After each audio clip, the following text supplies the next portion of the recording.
வெற்றி பெற்ற கட்சிகளில் இடத்திலே போய் கூட்டம் கூட்டமாக சேர்வதை போய் பார்த்திருக்கிறோம். ஆனால் தோல்வியுற்ற ஒரு கட்சியிடம் தேர்தல் தோல்விக்கு பிறகு, அதுவும் 8 விழுக்காடு 4 விழுக்காடாக குறைந்த பிறகு, எந்த கட்சியை சீரோ கட்சி, சீரோ கட்சி, பூஜ்ஜியம் கட்சி என்று சொல்றாங்களோ அந்த கட்சியில ஆயிரக்கணக்கான இளைஞர்கள் இணைய முடியுமா? ஏன் இணைகிறாங்க அப்படின்னு ஒரு கேள்வி இருக்கு. இந்த இணைஞ்சவங்க எல்லாருமே மே 5ஆம் தேதி வந்து இணைஞ்சிருந்தா கூட எதுக்கோ இணைகிறாங்கன்னு சொல்லலாம். 2 மாசம் கழிச்சு ஏன் இணையணும்? 2 மாசம் கழிச்சு ஏன் இணைங்கிறதுக்கு கார்த்திக் சொன்னாரு, வெறுத்து வெறுத்து பொறுத்து பொறுத்து போய் ஒரே வழி இருக்கு, இங்க இருக்கிற எல்லா பிரச்சனைக்கும் ஒரே தீர்வு, அது செந்தமிழன் சீமான் என்கிற தீர்வு என்று. எதுக்குங்க அம்மா சொன்னாங்கல்ல, எதுக்குங்க காடு மாநாடு, எதுக்குங்க கடல் மாநாடு, எதுக்குங்க மலை மாநாடு, எதுக்குங்க தண்ணீர் மாநாடுனா, எதுக்கு காடு மாநாடு, எதுக்கு கடல் மாநாடு, எதுக்கு மரங்களின் மாநாடு, எதுக்கு தண்ணீர் மாநாடு என்று கேட்டவன், கிழவரப்பள்ளி அணையில பச்சையா வருது உங்க அண்ணனை வர சொல்லுங்க, கிழவரப்பள்ளியில நுர வருது உங்க அண்ணனை வர சொல்லுங்க.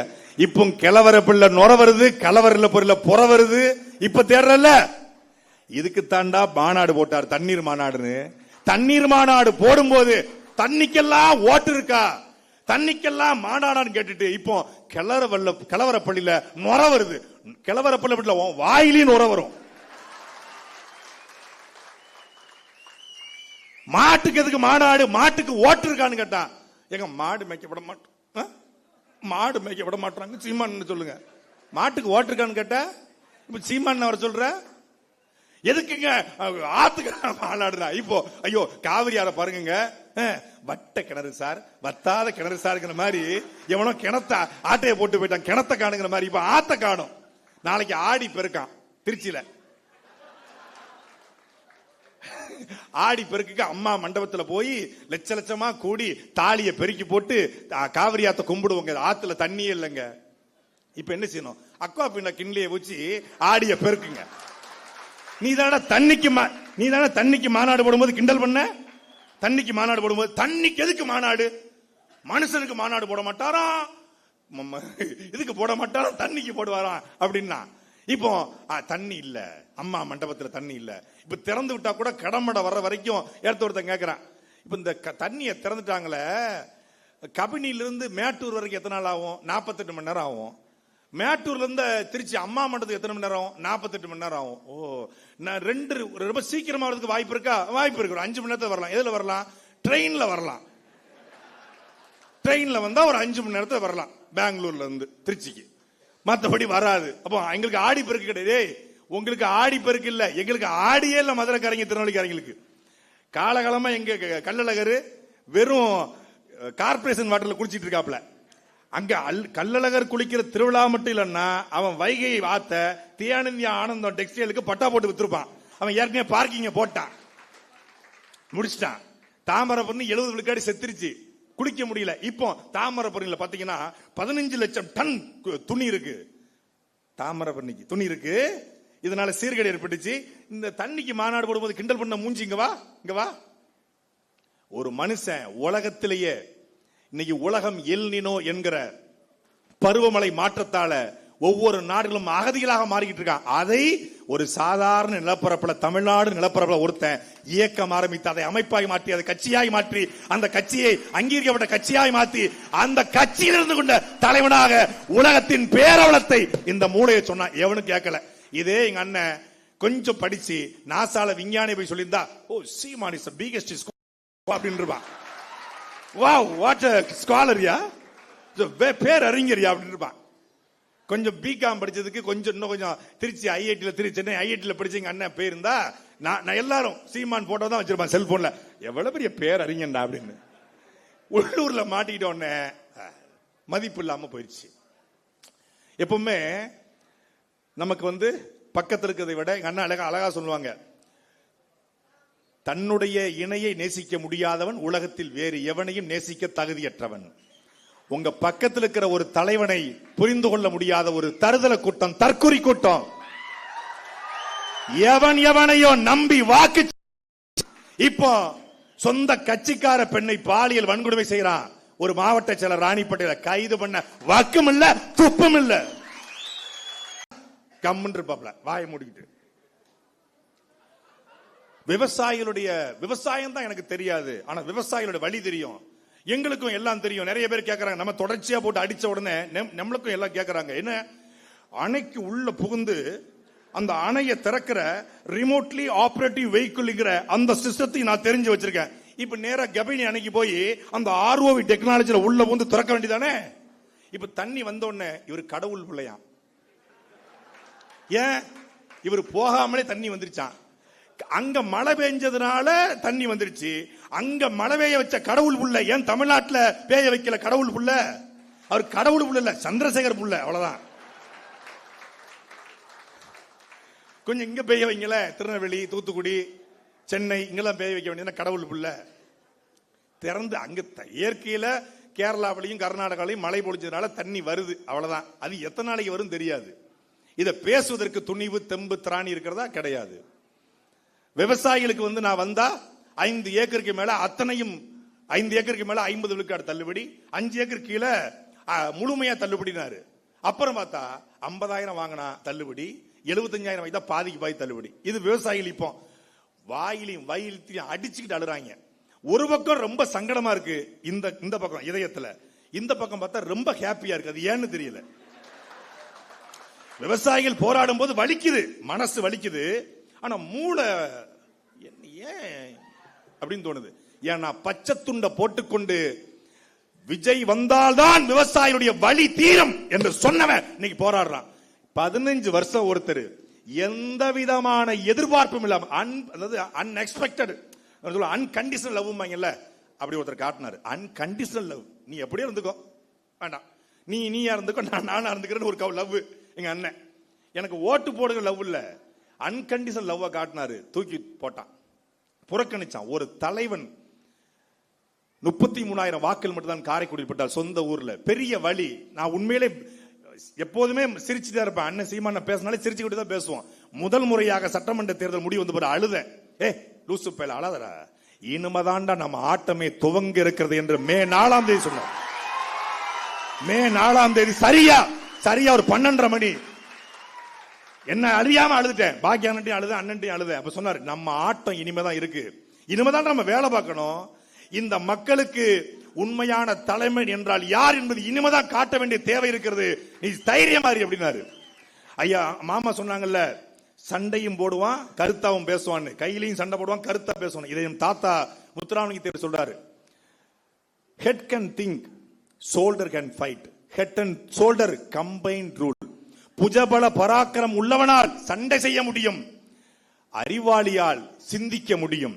இந்த ரெண்டும் இருப்பனால் மட்டுமே ஆட்சி அதிகாரம் செய்ய முடியும். தமிழ்நாட்டில் அப்படி ஒரு தலைவனை சொல்லுங்க. அறிவாளியாகவும் வீரனாகவும் இருக்கிற ஒரு தலைவன் தமிழ்நாட்டில் அதிமுக இருக்காங்களா? திமுக, காங்கிரஸ்ல, பிஜேபியில, தாவேக்கால ஒருத்தங்க கூட இல்ல. அறிவாளியாகவும் வீரனாகவும் இருக்கிற ஒரே தலைமை, ஒரே தலைவன் நம் அண்ணன் செந்தமிழன் சீமான் மட்டும்தான். காலம் கொஞ்சம் நம்மளை தள்ளி விட்டுருக்கு, அவ்வளவுதான். ஆனால் அண்ணன் சீமான் சொல்வது போல நம் வெற்றியை தடுத்திருக்கிறான், ஆனால் நம் வெற்றியை தள்ளி போட்டிருக்கான். தடுக்க முடியும் எவனாலும், எந்த கொம்பனாலும் நாம் தமிழர் கட்சியின் வெற்றியை, அண்ணன் சீமான் வெற்றியை தடுக்க முடியாது. தள்ளி வச்சிருக்கிறோம், அவ்வளவுதான். 2031 களத்தை நீங்க யோசிச்சு பாருங்க. 2 மாசம் ஆட்சிக்கே அம்புட்டு பேரும் வாயிலையும் வைத்தியம் அடிச்சுக்கிட்டு கதறிக்கிட்டு இருக்கான். ஓட்டு போட்ட பல பேரு கோழி குன்னி உட்கார்ந்துச்சுமாங்க. அப்படி தமிழ்நாடு குன்னி உட்கார்ந்துருக்கு. மெல்லவும் முடியல, சொல்லவும் முடியல அப்படிங்கிற மாதிரி ஐயா வைரமுத்து சொல்லுவாங்க. வயிற்றுக்கும் தொண்டைக்கும் நடுவே உருவம் இல்லாத உருண்டை உருண்டு கொண்டிருந்தது. அது மாதிரி தமிழ்நாட்டில் பல பேருக்கு உருவம் இல்லாத உருண்டை உருண்டு கொண்டிருக்கிறது. இது வரைக்கும் வருது, சொல்ல முடியல. அப்படிங்கிற மாதிரி நெருக்கடியான நிலையில தமிழ்நாட்டை கொண்டு வச்சிருக்கான். அந்த நெருக்கடியை போக்குற ஒரு இயக்கம், ஒரு கட்சி, ஒரு பேர் இயக்கம், அது நாம் தமிழர் கட்சி. இணைந்திருக்கிற ஒவ்வொருவரும் கார்த்திகேயன் சொன்னாங்க, நான் கட்சியை விட்டு நீக்கினாலும் நான் நாம் தமிழர் கட்சி. என்னை எல்லாம் 2 முறை நீக்கிருக்காங்க. நீங்க நீக்கினா தான் நாம் தமிழர், நாங்கெல்லாம் ஏற்கனவே நீக்கியும் நாம் தமிழர். பாஸ், நீங்க படிக்கிற ஸ்கூல்ல நாங்க ஹெட் மாஸ்டர் பாஸ். நீங்க எல்கேஜி நாங்க பிஹெச். ரெண்டு முறை சாட்டை துறைமுருக்கும் கட்சிக்கு சம்பந்தம் இல்ல, 2 முறை சாட்டைக்கும் கட்சி சம்பந்தம் இல்ல. ஆனாலும் ஐ லவ் சீமான். ஏன்னா சீமான் லவ்ஸ் மீ. அதனால அதாவது எண்ணிய கட்சி விட்டு தூக்கலாம், ஆனா அண்ணன் தம்பி உறவை உலகத்துல எவனாலையும் முடிக்க முடியாது. கட்சியை விட்டு நீக்கிட்டாரு அண்ணன். நம்ம கொஞ்சம் சாட்டை கொஞ்சம் சேட்டையும் பண்ணும்ல, நீக்கிட்டாரு. நீக்கின ஒரு குரல் பதிவு, ஒரு செய்தி வருது இரவு நேரத்தில். நான் ரொம்ப டென்ஷனா இருக்கேன், அண்ணன் கிட்ட கோச்சிக்கிட்டேன் அப்படின்னு, அப்படி அந்த மோட்ல இருக்கேன். ஒரு செய்தி, உங்கள் அண்ணன் உங்கள் மீது கோவப்பட்டிருக்கிறார். உங்க அண்ணனுக்கு உங்கள் மீது வருத்தம் தான், கோபம் கிடையாது. உங்களுடைய காணொலியை பார்த்து இரவு முழுக்க அவர் தூங்கவில்லைன்னு ஒரு பதிவு. அந்த ஒரு பதிவை பார்த்த உடனே அத்தனை போயிடுச்சு. அப்ப நம்ம இருக்கிற மாதிரி தான் அவரு அங்க இருக்காரு போல இருக்கு. சரி காத்திருப்போம், கூப்பிடுவாப்ல. அப்புறம் மே தேர்தல் முடியுது 2021. அப்பா இறந்து போறாங்க, அண்ணனோட அப்பா இறந்து போறாங்க. அங்க போறேன். போன உடனே அதாவது பேரன்பும் பெருங்கோவம்னு சும்மா சொல்லல, பெருங்கோவத்தை காட்டிட்டாரு அறிக்கையில. பேரன்பை காட்டணும்ல, அங்க போயிருக்கேன். இதுல எங்கேயுமே சொல்லல. இத பரமக்குடியில ஒரு அறை போட்டு தங்கியிருக்காங்க. அண்ணன், ஹிமாயன் அண்ணன், அப்போ இருந்த வெற்றிகுமார் அண்ணன் எல்லாரும் இருக்காங்க. அப்போ உள்ள போறேன், இவருக்கு இங்க வந்திருக்காரு. நானும் சீமான் தம்பி தானே, நான் உங்களை பார்க்க வரல, எங்க அப்பா இறந்துட்டாங்க, மாலை போட வந்தேன். சரி உட்காரு. இருக்கட்டும், உட்காருப்பா. இருக்கட்டும், உட்காரா செந்தமிழ் அப்படி சொல்லி பழகுங்க அப்படின்ட்டு போய் உட்கார்ந்தேன். உடனே அதுக்கப்புறம் என்ன பொறுப்புல இருந்தா, இளைஞர் பாசற கொள்கை பொறுப்பு அறிவிச்சு விடு, பிள்ளை போய் வேலை பார்க்க சொல்லு, போய் வேலை போ, ஒழுங்கா பேசு. பாண்டே அதெல்லாம் பேசக்கூடாது. சுந்தரவெள்ளி சொல்லணும், அதுக்கு என்ன அந்த வார்த்தை?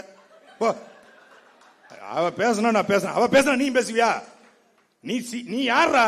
நீ பிரபாகரன் பிள்ளை, சீமான் தம்பி, நீ பேசலாமா? பேசக்கூடாது. ஒழுங்கா பேசு, ஒழுங்கா வேலையை பாரு, ஒழுங்கா சேனல் நடத்து, வலையொலியை ஒழுங்கா கொண்டு போ. அங்கிருந்து ஆட்டம் 2வது இன்னிங்ஸ் தொடங்குது. பெருங்கோவத்தை பார்த்தவர்கள் பேரன்பை பார்க்கணும்னா நீங்க நீக்கப்பட்டு காத்திருக்கணும். இந்த கட்சியோட தகுதியே ஒரு 2 முறை சிறைக்கு போயிருக்கணும். 2 முறை சிறைக்கு போயிருக்கணும், 1 முறையாவது கட்சியிலிருந்து நீக்கப்பட்டிருக்கணும். அதான் தகுதி. நீக்கப்பட்ட உடனே என்னையவே நீக்கிடுவீங்களா? நாங்க யார் தெரியுமா? நான் கட்சிக்காக உழைச்சிருக்கேன், நான் இல்லைன்னா கட்சியே இல்ல அப்படின்னா முடிஞ்சு கதை. ஓஹோ, அப்ப இந்த பைய நீக்கினாலே இவ்வளவு சேட்டை பண்ணானே, நீக்காம எவ்வளவு சேட்டை பண்ணிருப்பான். அவன் சொன்னது பூரா உண்மையாயிருது. இப்ப நம்ம வீட்டுல மனைவி நம்ம மேல கோச்சுக்கிறா, எதுக்கோன்னு கோச்சுக்கிறா, பொய்யா நினைச்சு கோச்சுக்கிறான்னு வச்சுக்கோங்க. இப்போ நம்ம உண்மையானவன் நிரூபிக்க நம்ம அவளோட வாழ்ந்து காட்டணும்.